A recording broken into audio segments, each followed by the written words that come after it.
నిన్న మా సార్ని తీసుకుని వచ్చి కారు అలా ఆపానండి. అక్కడ ఆపుకొని వచ్చి మా అన్నయ్య కనిపిస్తే కూర్చున్నాడండి. కూర్చుంటే నేను వచ్చి ఇలాగా సడన్ కూర్చుని ఒకసారి వెనక్కి చూడబోతే జనం ఎక్కువ ఉన్నారండి.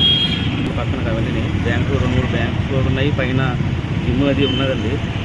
కాకపోతే ఒకసారి ఏమైందో ఒకసారి పైకి ఇలా రాకపోతే నాకు వీడియో తీశారండి. వీడియో తీసేలోపు వాళ్ళు వచ్చి వీడియో ఎందుకు తీసావు ఏంటి పని అడిగారండి.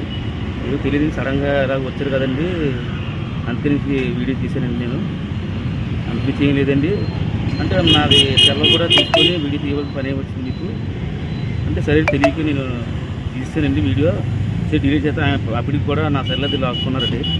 లాక్కొని అప్పటికి ఒక పక్క నుంచి లాగడం చేయడం అనేక రకాలు చేస్తున్నారండి. అయితే ఈ లోపు వాళ్ళది జీప్ వచ్చిందండి, కోఆపరేటివ్ బ్యాంకులో జీప్ వచ్చిందండి. ఆ జీప్ వచ్చి చాలా ఇదిగా చాలా విపరీతంగా బాగా నొప్పి కేక్ నలిపేసి అనేక రకాలుగా హింసించి 2 గుద్దులు గుద్దేసి ఆ జీప్లో ఎక్కించిన తర్వాత జీప్లోకి ఎక్కించారండి. వాళ్ళు ఎక్కించి చాలా అప్పుడు పోలీసు వారు జీప్ వచ్చిందండి. వాళ్ళు రావడంతో నాకు ప్రాణాంతం తగ్గిందనుకున్నాను నేను.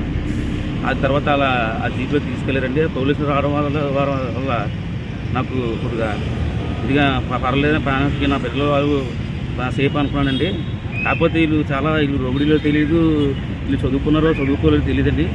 కానీ చాలా హింసించారండి. కానీ వీళ్ళ వల్ల నాకు ఎప్పటికైనా నాకు ప్రాణం ఉందండి.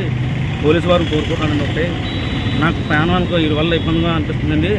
మీరు మాత్రం ఈ పోలీసు వారి నుంచి నా ప్రాణానికి చూస్తారని కోరుకుంటున్నానండి.